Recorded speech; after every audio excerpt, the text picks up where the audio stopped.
রাশিয়ার পূর্বাঞ্চলের কামচাটকা উপদ্বীপে ৮.৮ মাত্রার ভূমিকম্পের পর উপকূলে আছড়ে পড়েছে সুনামি। জাপানের হোকাইডো উপকূল আঘাত হেনেছে সুনামি। হাওয়াই এবং যুক্তরাষ্ট্রের পশ্চিম উপকূল সহ বিভিন্ন দেশে জারি করা হয়েছে সুনামি সতর্কতা।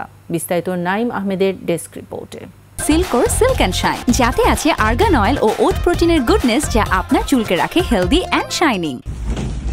রাশিয়ার পূর্বাঞ্চলের কামচাটকা উপদ্বীপে আঘাত হেনেছে গত কয়েক দশকের মধ্যে সবচেয়ে শক্তিশালী ভূমিকম্প। রিক্টার স্কেলে এর মাত্রা ছিল ৮.৮। যুক্তরাষ্ট্রের ভূতাত্ত্বিক জরিপ সংস্থা জানিয়েছে ভূমিকম্পটির কেন্দ্রস্থল ছিল পেত্রোপাভলোভস্ক কামচাৎস্কি শহর থেকে প্রায় ১২৫ কিলোমিটার দক্ষিণ পূর্বে সমুদ্রের গভীরে। ভূমিকম্পের পরপরই শুরু হয় সুনামির তাণ্ডব। কামচাটকার কিছু উপকূলে ৩ থেকে ৪ মিটার উঁচু ঢেউ আছড়ে পড়েছে। জাপানের হুকাইডোতে আছড়ে পড়ে সুনামি। শুধু রাশিয়া নয়, সুনামির আশঙ্কা ছড়িয়ে পড়েছে পুরো প্রশান্ত মহাসাগরীয় অঞ্চলে। জাপানের আবহাওয়া সংস্থা উপকূলীয় অঞ্চলের জন্য সর্বোচ্চ সতর্কতা জারি করেছে। হুকাইডো সহ বিভিন্ন স্থানে ৩ মিটার পর্যন্ত উঁচু ঢেউ আছড়ে পড়ার পূর্বাভাস দেয়া হয়েছে।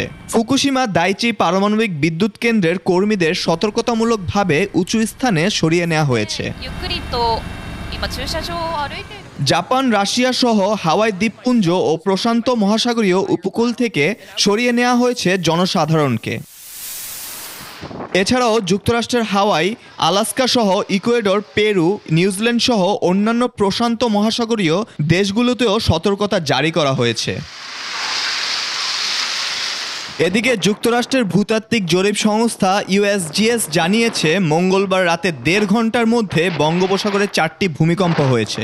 প্রথম ভূমিকম্পটি হয় আন্দামানের পোর্ট ব্লেয়ার থেকে ২৭৫ কিলোমিটার দূরে সমুদ্রতলের ১০ কিলোমিটার গভীরে।